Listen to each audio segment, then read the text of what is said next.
250 টাকা রিক্সা ভাড়া দিয়ে 50 টাকা লাচ্ছি খেতে গেলাম। আসসালামু আলাইকুম, সবাই কেমন আছেন? আমি আলহামদুলিল্লাহ অনেক ভালো আছি। আজকে আপনাদের দেখাবো পুরান ঢাকার বিখ্যাত বিউটি লাচ্ছি। অনেক দিন ধরেই এই লাচ্ছি খাওয়ার ইচ্ছা হচ্ছিল, তো ঢাকা বেড়াতে আসার সুবাদে সুযোগটা পেয়ে গেলাম। একটু পরেই আপনাদের এক্সাক্ট লোকেশনটা দিয়ে দিব। এই যে ঘুটে ঘুটে বানানো হচ্ছে তাদের স্পেশাল লাচ্ছি, একদম খাঁটি দই দিয়ে বানানো। দইটা দেখেই বোঝা যাচ্ছে যে কতটা মজার হবে।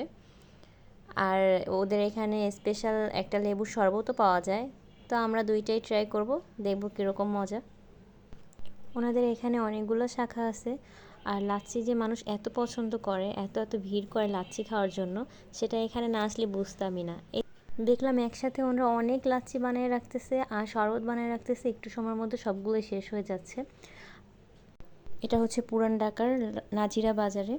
আপনারা যে কোনো রিক্সাওয়ালাকে বললেই হবে যে নাজিরা বাজার বিউটি লাচ্ছি যাব। বিউটি লাচ্ছি এখানে খুবই ফেমাস, মানে যে কোনো রিক্সাওয়ালা মামাই চিনবে, সবাই চিনবে। খুব সহজেই আপনারা এখানে চলে আসতে পারবেন। এখানে শুধু লাচ্ছিই না, বিভিন্ন ধরনের শরবত পাওয়া যায়। গরুর কাচ্চি, মোরগ পোলাও, ফালুদা, স্পেশাল একটা আইসক্রিমের ফালুদা আছে এখানে। তো আমরা দুইজন গিয়েছিলাম, দুইটা শরবত আর দুইটা লাচ্ছি প্রথমে নিয়েছিলাম ট্রাই করার জন্য। লেবুর শরবতটা লেবুর একদম স্ট্রং একটা ফ্লেভার ছিল, খুব ভালো লাগছে। আর আমরা যখন গিয়েছিলাম তখন অনেক গরম ছিল, শরবতটা আমাদের অনেক ভালো লাগছে খেতে, বরফ ছিল। আর লাচ্ছিটাও মজার ছিল, কিন্তু এত যে বিখ্যাত, মানে আমি ভাবছিলাম লাচ্ছিটা আহামরি কি জানি, তো আমার কাছে ওরকম স্পেশাল ওরকম কিছু লাগে নাই, মোটামুটি।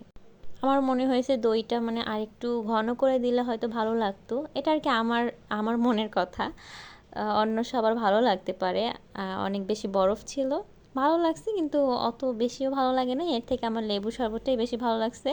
আরেকটা কথা হচ্ছে, আমরা দুইজনের 2 গ্লাসের মধ্যেই ছোট ছোট চুল পেয়েছিলাম।